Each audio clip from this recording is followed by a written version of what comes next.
Halo teman-teman, perkenalkan nama lengkap saya Elizabeth Ervina Linda. Saya mahasiswi Fakultas Ilmu Kesehatan Unika Santo Paulus Ruteng. Pada video kali ini saya akan membahas tentang mencegah stunting. Pertama-tama saya akan membahas tentang apa itu stunting. Stunting adalah gangguan tumbuh kembang yang dialami anak akibat gizi buruk, infeksi berulang, dan simulasi psikososial yang tidak memadai. Itu adalah menurut World Health Organization 2015. Faktor penyebab stunting dapat dikelompokkan menjadi penyebab langsung dan tidak langsung. Praktik pemberian kolostrum dan ASI eksklusif, pola konsumsi anak, dan praktik penyakit infeksi yang diderita anak menjadi faktor penyebab langsung yang mempengaruhi status gizi anak dan bisa berdampak pada stunting.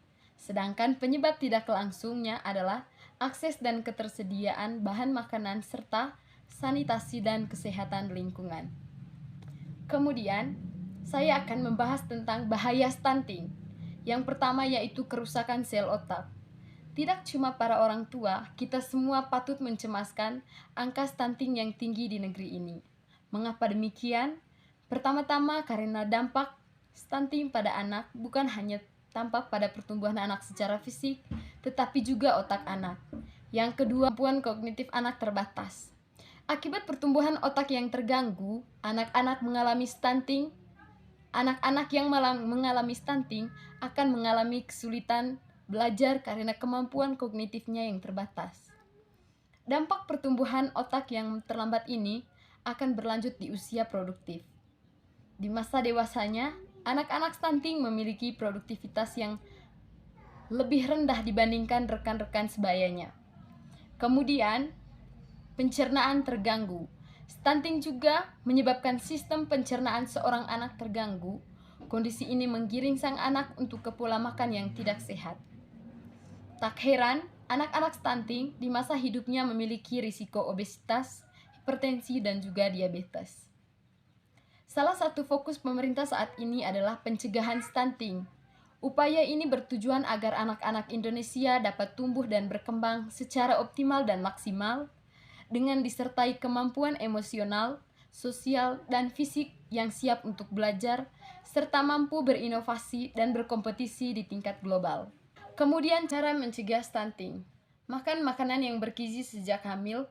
Jadi, untuk memastikan anak Anda tak terhambat pertumbuhan otak dan fisiknya, langkah pertama yang harus kita lakukan adalah memastikan sang ibu memakan makanan yang bergizi sejak hamilan.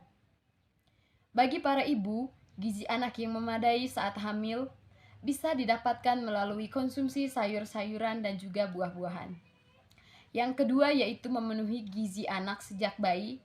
Penuhi pula kebutuhan gizi anak Anda sejak ia lahir hingga remaja untuk menghindari stunting pada bayi. Saat masih bayi, berikan anak Anda air susu ibu atau ASI atau susu formula selama 6 bulan. Selanjutnya, berikan asupan gizi anak melalui makanan pendamping ASI atau MPASI. Anda bisa mengikuti panduan MPASI yang dianjurkan WHO untuk anak-anak yang sudah mulai makan.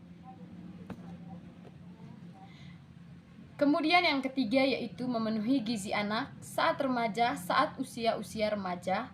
Jangan lupa sesuaikan asupan gizi anak dan jumlah makanan untuk anak. Memastikan tubuh dan otak anak dapat bertumbuh secara optimal. Kecakupan gizi anak di usia remaja akan menjadi modal yang sangat penting bagi seorang perempuan kelak saat ia mengandung nanti. Kemudian yang keempat yaitu konsumsi air bersih. Yang tak dapat diabaikan juga ialah gunakan air bersih baik untuk aktivitas sehari-hari maupun seperti mandi, cuci kakus, sanitasi yang baik, serta mengkonsumsi air bersih. Mengkonsumsi air yang bersih akan membuat tubuh sehat dan terhindar dari infeksi yang bisa menyebabkan ibu dan anak mengalami stunting. Kemudian, yang terakhir adalah stunting pada anak atau kesimpulan dari penjelasan saya yaitu stunting pada anak yang harus disadari yaitu rusaknya fungsi kognitif sehingga anak dengan stunting mengalami permasalahan dalam mencapai pertumbuhan dan perkembangan secara optimal. Stunting pada anak ini juga menjadi faktor risiko terhadap kematian, perkembangan motorik yang rendah, kemampuan berbahasa rendah, dan ketidakseimbangan fungsional.